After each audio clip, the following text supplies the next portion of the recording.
देख लेते हैं मित्रक राजवंश को, जो कि लूसेंट का जो है एंशियंट हिस्ट्री से है।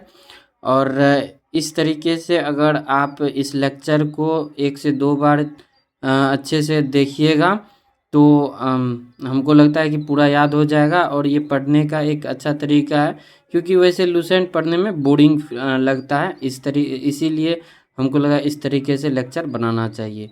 तो आइए देखते हैं मित्रक राजवंश को। मित्रक राजवंश का संस्थापक सेनापति भट्टारक था, जिसने गुप्त साम्राज्य के पतन के बाद जो है स्वतंत्र सत्ता स्थापित की। और इस राजवंश ने लगभग 475 ईस्वी से 767 ईस्वी तक जो है गुजरात और सौराष्ट्र आधुनिक काठियावाड़ क्षेत्र पर जो है शासन किया। इसकी राजधानी जो है वह वल्लभी, वर्तमान गुजरात के भावनगर के पास थी। इस वंश के प्रमुख शासक थे भट्टारक, धड़सेन प्रथम, द्रोणा सिंह एंड धुरसेन प्रथम, गुसेन, धुरसेन द्वितीय, शिल्यादित्य प्रथम, धड़सेन चतुर्थ, शिल्पादित्य 7 और अंतिम ज्ञात शासक जो है यही थे शिलादित्य 7। ठीक ना। नेक्स्ट है कि ध्रुवसेन द्वितीय के शासन काल में जो है चीनी यात्री वेनसांग वल्लभी आया था। और शिलादित्य प्रथम एवं शिलादित्य तृतीय इस वंश का सबसे प्रतापी और प्रसिद्ध शासक हुए, जिन्होंने राज्य विस्तार किया और अरब पर जो है आक्रमणों का सामना किया था।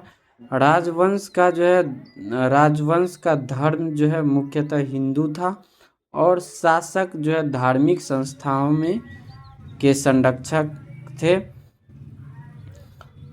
मित्रक राजवंश के आगे देखते हैं। शासन प्रणाली जो है राजतंत्र थी और प्रशासनिक भाषा संस्कृत थी।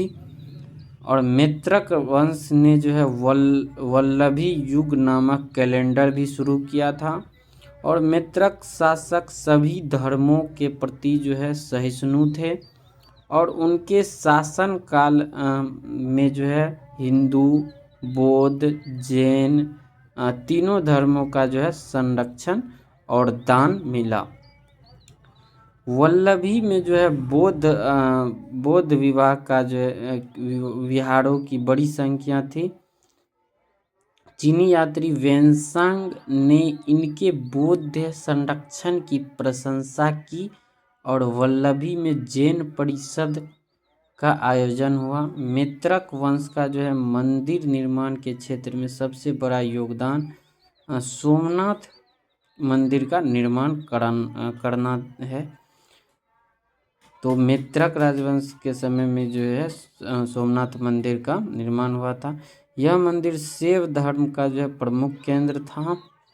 और मित्रक वंश द्वारा जो निर्मित भवनों में जो है नंदी, बैल, त्रिशूल जैसे प्रतीकों का उपयोग हुआ।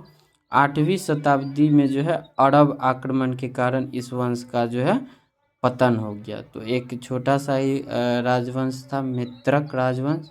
अब नेक्स्ट भी देख लेते हैं पुष्यभूति वंश या वर्धन वंश। कौन सा? पुष्यभूति वंश या वर्धन वंश।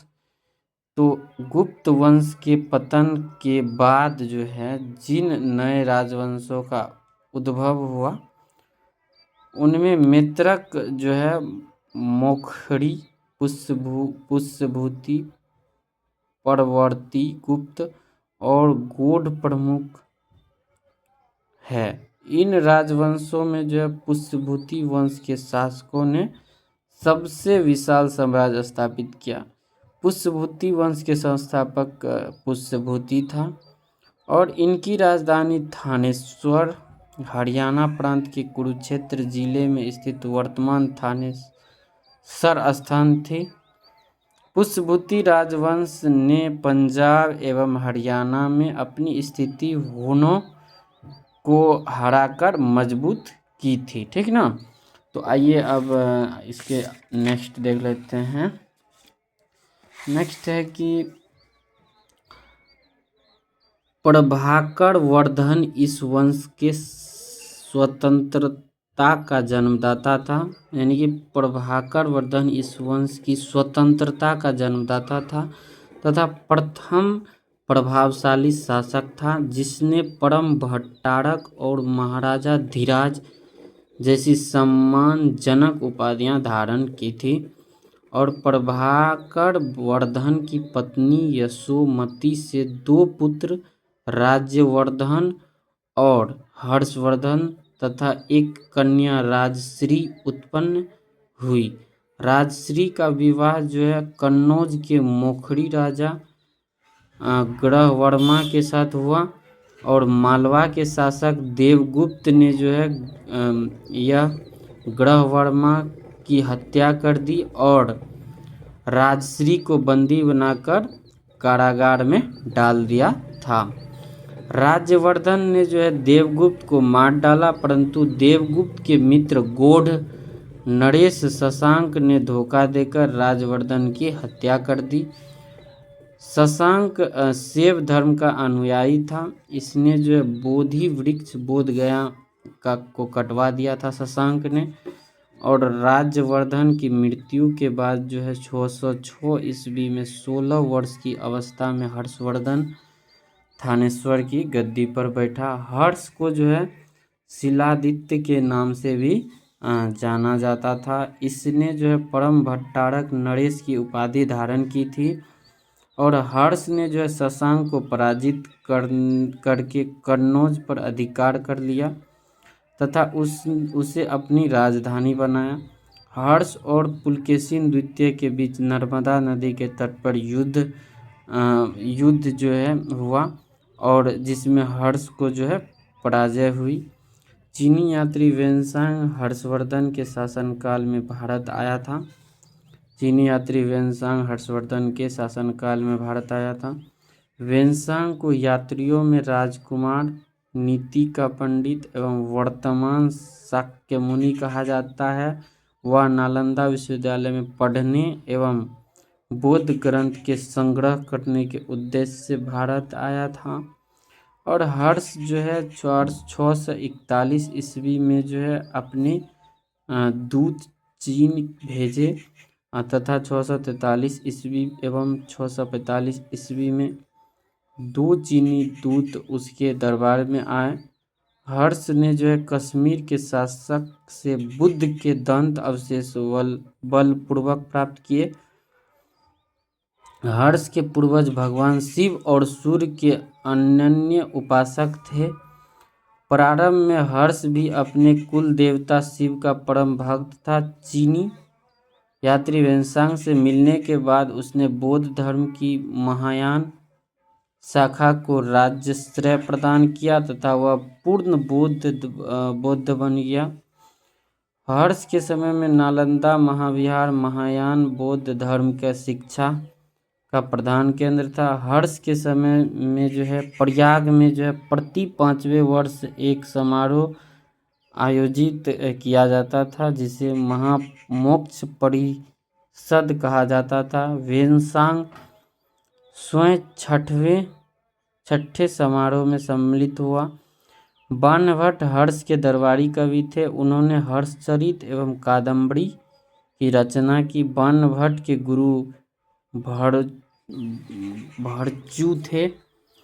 उसके बाद फिर नेक्स्ट है कि प्रियदर्शिका, रत्नावली तथा नागानंद नामक 3 संस्कृत नाटक जो है ग्रंथों की रचना हर्ष ने की थी। कहा जाता है कि धावक नामक कवि ने हर्ष से पुरस्कार लेकर जो है उसके नाम से ये तीनों नाटक लिख दिए।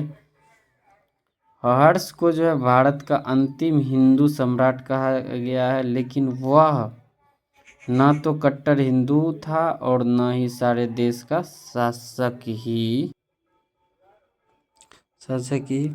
हर्ष ने जो है अधीनस्थ शासक महाराज अथवा महासामंत कहे जाते थे। और हर्ष के मंत्री परिषद के मंत्री को सचिव या अमात्य कहा जाता था। एंड प्रशासन की सुविधा के लिए हर्ष का साम्राज्य कई प्रांतों में विभाजित था। प्रांत को जो है भुक्ति कहा जाता था। प्रत्येक भुक्ति का जो है शासक राज्य स्थानीय उपरीक अथवा राष्ट्रीय कहलाता था। भुक्ति का विभाजन जिलों में हुआ था। जिले की संज्ञा थी विषय और जिसका प्रधान विषयपति होता था। विषय के अंतर्गत कई पाठक आधुनिक तहसील होते थे। ग्राम शासन की सबसे छोटी इकाई थी। ग्राम शासन का प्रधान गमाक्षपट्टलिक कहा जाता था। और हर्ष चरित के अनुसार हर्ष का मंत्रिपरिषद जो है या भंटी को प्रधान सचिव कहा जाता है। सिंहनाथ को प्रधान सेनापति, कुंदल को जो है अश्व सेना का प्रधान, स्कंद गुप्त को जो है गज सेना का प्रमुख। अब यहाँ थोड़ा सा बच्चा है, देख लेते हैं। पुलिस कर्मियों को जाट या भाट कहा गया है। दंड पाशिक तथा दांडिक पुलिस विभाग के अधिकारी होते थे। और अश्व सेना के अधिकारी को वृद्धेश्वर, पैदल सेना के अधिकारियों को बलाधिकृत या महाबलाधिकृत कहा जाता था। एंड हर्षचरित में सिंचाई के साधन के रूप में तुलायंत्र, जल पंप का उल्लेख मिलता है। हर्ष के समय जो है मथुरा सूती वस्त्रों के निर्माण के लिए प्रसिद्ध था। और हर्षचरित में जो है प्रांतीय शासक के लिए लोकपाल शब्द आया है। तो ये लेक्चर यहीं पे कंप्लीट हो गया। अब नेक्स्ट लेक्चर होगा दक्षिण भारत के प्रमुख राजवंश। तो इसको आप 2 से 3 बार इस लेक्चर को कीजिए, एकदम बेहतरीन तरीके से आपका जो है रिवीजन हो जाएगा, याद हो जाएगा। तो फिर मिलते हैं नेक्स्ट लेक्चर में। चैनल को सब्सक्राइब कर लीजिए। धन्यवाद।